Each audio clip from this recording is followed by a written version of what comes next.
In our particular spot, it was a place that's rare, that if you forgot to lock your door at night, it wasn't that big of a deal. If you didn't, which I didn't lock my car doors when I got there. If I wanted to, I could have left the keys in it. Neighbors looking out, watching, was calm, was quiet. Emily, what else? I mean, it was just peaceful. It's wonderful. Going all in. Oh, that's a big one.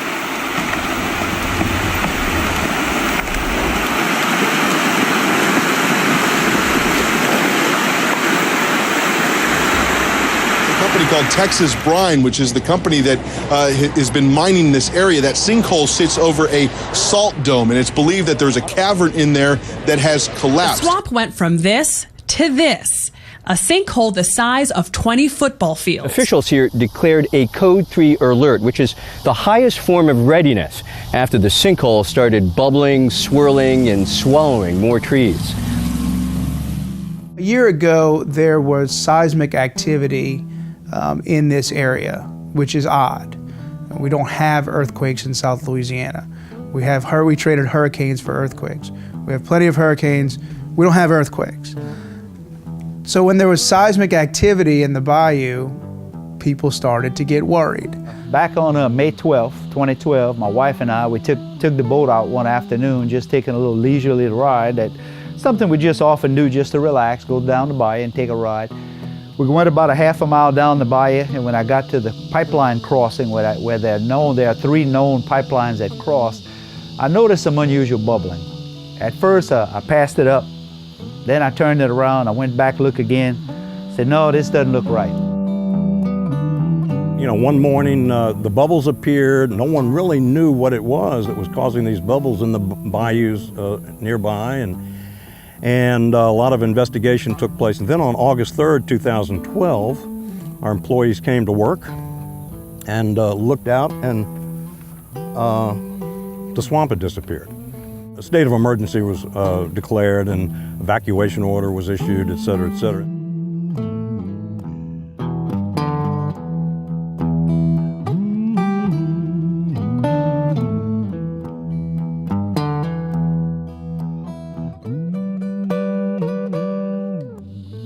If you look out there about 40 feet, that bubbling spot, that is natural gas bubbling up through the water. That is methane gas that's coming up. Your main concern with methane is it is highly flammable, and if you get a big concentration of it, you get an explosion. You hear of, in cities, you hear of gas explosions where somebody had a leak they didn't know about or left the stove on or whatever it was, gets a spark while gas has been blowing, and you lose a whole city block.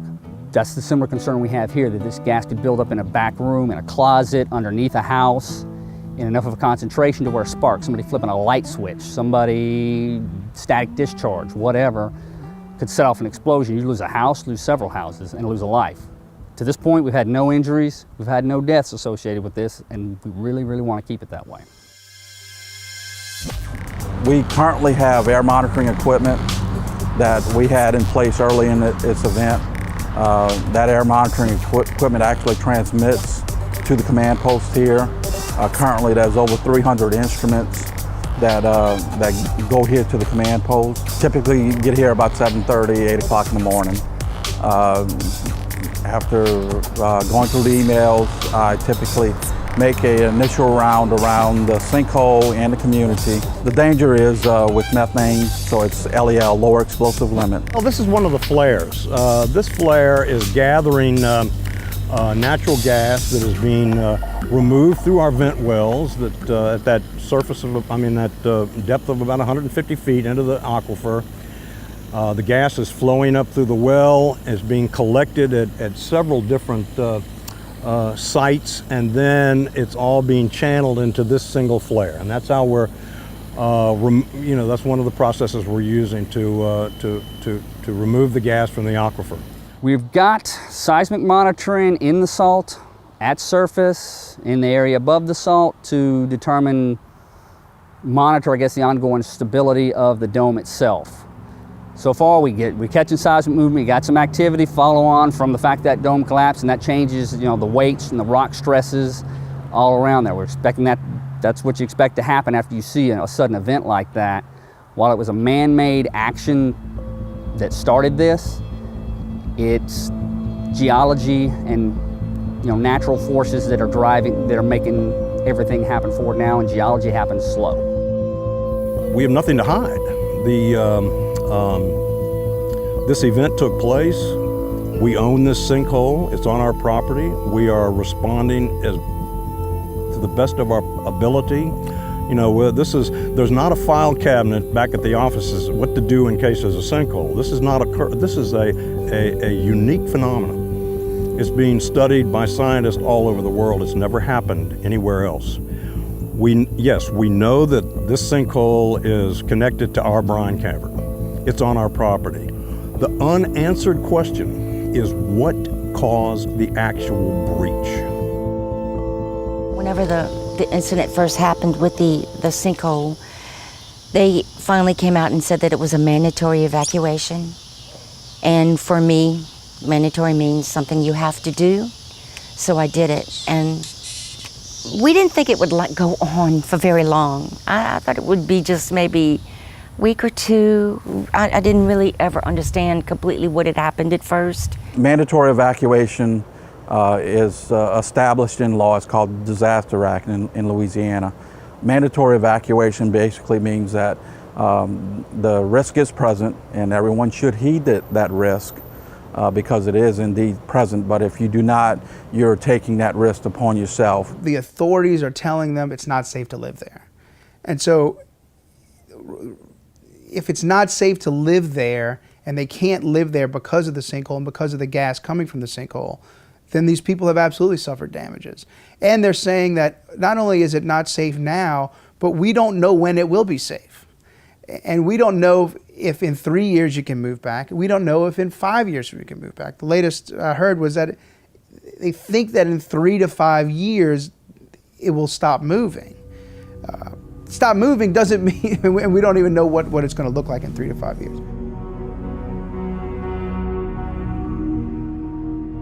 Just want to ask for everybody's prayers because a lot of us are we're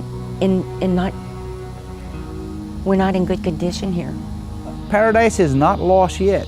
Right now, the sinkhole, the water, the contaminated water, which is salt water, brine, hydrocarbons, it is contained by a levee, it is contained by a berm. If you go right on the outside of the sinkhole, the swamp right there is still pristine. I mean, you see fish, you see alligators, you see birds, you see wildlife. Bayou Corn itself still remains a very beautiful place, I mean, as you can see right here. So all is not lost, as some people would have you believe. It's a horrible thing. Bayou Corn will never be what it was. I know this. Don't get me wrong, we have a serious problem. In the area that's within the levee of the sinkhole, that area is pretty much lost forever. You know, those cypress trees will never come back. But the entire area is not gone. We're still hanging in.